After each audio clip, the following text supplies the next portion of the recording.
Uni Eropa ingin memperketat sanksi ekonomi terhadap Rusia dengan memperlakukan pembatasan lebih lanjut pada perdagangan batu mulia. Brussels sedang mencari cara untuk membatasi perdagangan berlian Rusia dan penggunaannya untuk mengurangi pendapatan ekspor Moskow. Hal itu berdasarkan pernyataan dari Komisaris Eropa untuk Stabilitas Keuangan Merit McGuinness di situs Parlemen Eropa seperti dilansir dari Russia Today.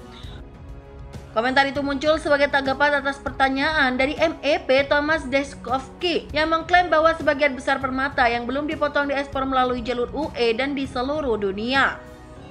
Deszkowski mempertanyakan apakah Komisi berencana untuk memasukkan ekspor permata Rusia yang belum dipotong dalam paket sanksi yang sedang disiapkan Uni Eropa pada saat itu. Di bawah sanksi Uni Eropa saat ini, batu permata sintetis atau rekonstruksi Rusia tunduk pada larangan ekspor. Sementara batu permata dan berlian lainnya tidak tunduk pada pembatasan impor kecuali mereka ditetapkan sebagai perhiasan emas. Pertanyaan Deszkowski dibalas oleh McGuinness di mana hampir sebulan setelah paket sanksi terbaru disetujui. Langkah-langkah baru yang ditandatangani pada 23 Juni diterangkan berfokus pada mencegah Rusia menghindari pembatasan perdagangan yang ada hubungannya dengan bantuan negara ketiga dan tidak membahas masalah berlian. Tapi menurut McGuinness, Komisi terlibat dengan negara-negara G7 dan mitra utama lainnya, termasuk industri untuk merancang dan memastikan implementasi yang efektif dari langkah-langkah pembatasan terkoordinasi di masa depan, termasuk melalui teknologi pelacakan. Penelusuran berlian memungkinkan asal-usul batu mulia untuk diperiksa jalurnya, mulai dari tambang hingga ke toko perhiasan bisa dilacak.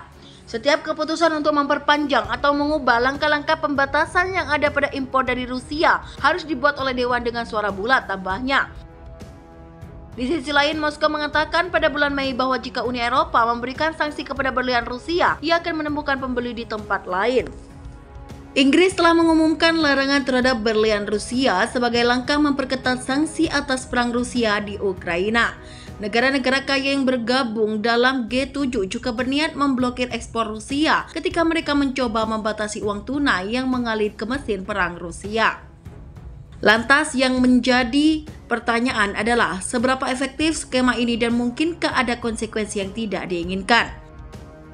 Bagaimana berlian Rusia bisa dibatasi? AS telah menjatuhkan sanksi untuk mencoba melarang ekspor berlian Rusia, namun ada celah besar di sini, kata Kormin. Pembatasan berlaku untuk berlian kasar, tetapi begitu mereka telah dipotong dan dipoles, negara asal lagi tidak penting. Negara-negara G7 membeli sekitar 70% berlian dunia sehingga larangan G7 bisa berpengaruh jika berlian dapat dilacak, kata Merkel. Namun larangan G7 berarti berlian kemungkinan akan mengalir ke pasar lain di Cina dan India, kata Kormin.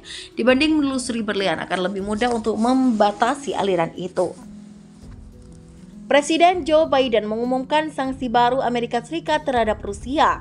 Dia mengumumkan bahwa Washington menurunkan hubungan perdagangan dengan Moskow dan melarang impor vodka, seafood, dan berlian Rusia.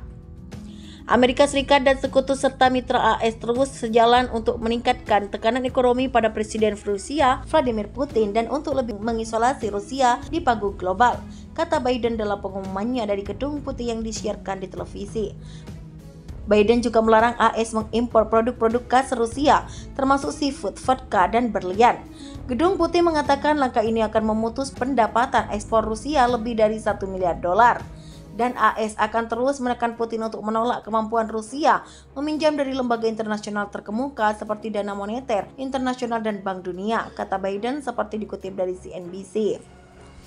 Putin adalah agresor dan Putin harus membayar harganya. Dia tidak bisa mengejar perang yang mengancam fondasi perdamaian dan stabilitas internasional dan kemudian meminta bantuan keuangan dari komunitas internasional, imbuh Presiden AS. Mayoritas berlian Rusia berakhir di India, di mana ada pusat pemotongan dan pemulisan utama di Surat.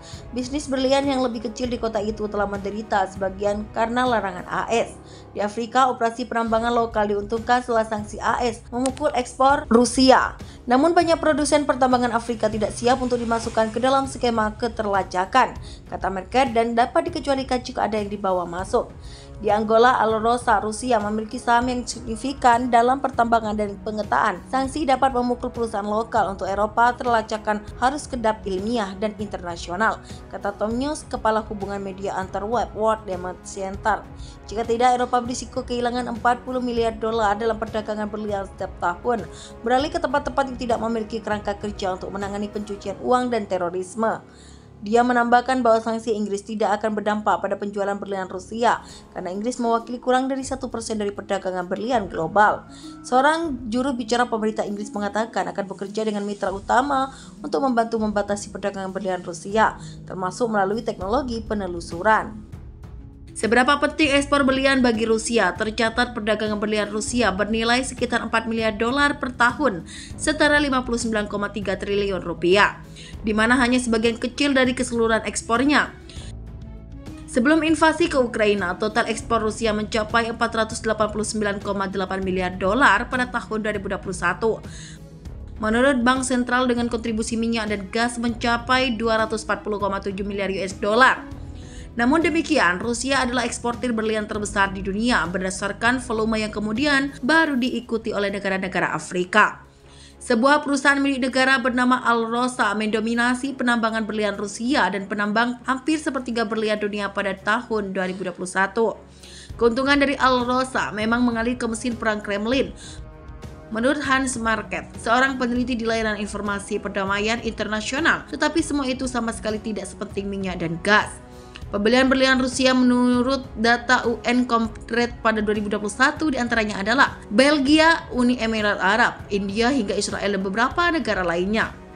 Lantas mengapa G7 ingin melacak berlian Rusia? Dilansir dari BBC, negara-negara barat ingin memotong aliran pendapatan ini sebagai bagian dari upaya untuk menghambat perang Rusia. Namun perdagangan berlian dunia dinilai sangat rumit dan kurang transparan. Berlian dapat berpindah tangan 20 hingga 30 kali antara tambang dan pasar, kata Merkel. Biasanya batu permata melewati pusat global utama Antwerpen, Dubai, Mumbai, dan Ramat Gan yang dekat Tel Aviv.